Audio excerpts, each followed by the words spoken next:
Ever wondered how banks magically create money out of thin air? No, it's not some top-secret Wall Street conspiracy. This is a real legal system that happens every single day. And believe it or not, it affects you more than you think. By the end of this video, you'll understand exactly how banks create money, why this system exists, and how it impacts your wealth. So, if you want to see through the illusion, keep watching. The big illusion. Banks don't just hold your money. Most people believe that when you deposit money in a bank, that money just sits there, waiting for you to withdraw it. But that's not how it works. In reality, your deposit doesn't stay in a vault. It becomes part of a much bigger game, the money multiplication system. Banks don't just hold money, they create it. Sounds crazy? Let me explain. How banks legally create money from nothing. Imagine you deposit $1,000 into your bank account. Now, according to modern banking rules, specifically the fractional reserve system, the bank only needs to keep a small fraction of that money as reserves. Let's say the required reserve ratio is 10%. That means the bank only keeps $100 in reserve and is legally allowed to lend out the remaining $900.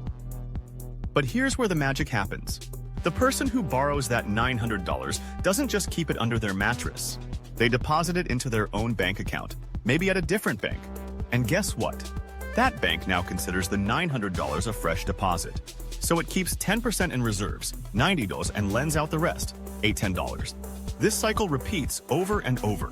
By the time this process runs its course, your original $1,000 deposit has multiplied into nearly $10,000 in the economy. But where did that extra $9,000 come from? It was created out of thin air, purely through the banking system. This is how banks expand the money supply, and they do it every day, with every loan they approve. Why this system exists and who benefits? You might be wondering, why does this system even exist? The short answer, it fuels economic growth.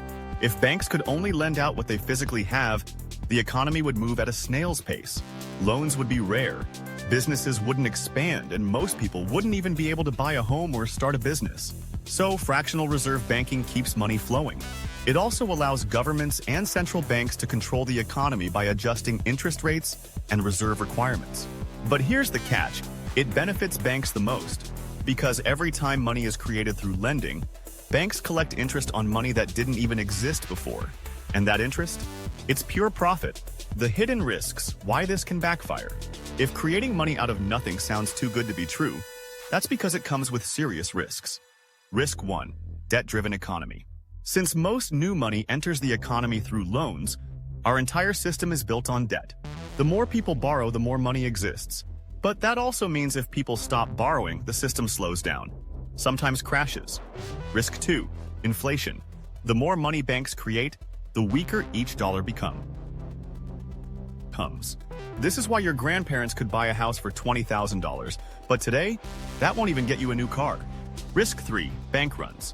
Remember how banks only keep a small percentage of your deposit? If too many people withdraw their money at once, the bank doesn't have enough cash on hand to cover all accounts. This is called a bank run, and it's what triggered the Great Depression and several financial crises throughout history. So what can you do?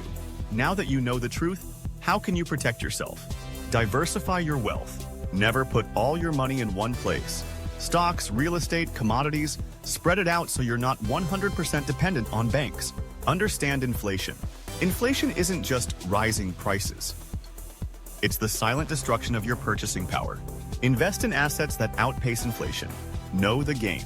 Most people don't understand how banks create money, but you do now. Use this knowledge to make smarter financial moves and avoid falling into the debt trap. Final thought. The system is built this way, but you can beat it. The banking system isn't some conspiracy. It's just a game with rules that favor the banks. But the good news? Once you understand the rules, you can play smarter. The rich don't work harder. They just understand how money works. Now, so do you. If this video made you see money in a whole new way, hit that like button and subscribe for more eye-opening insights.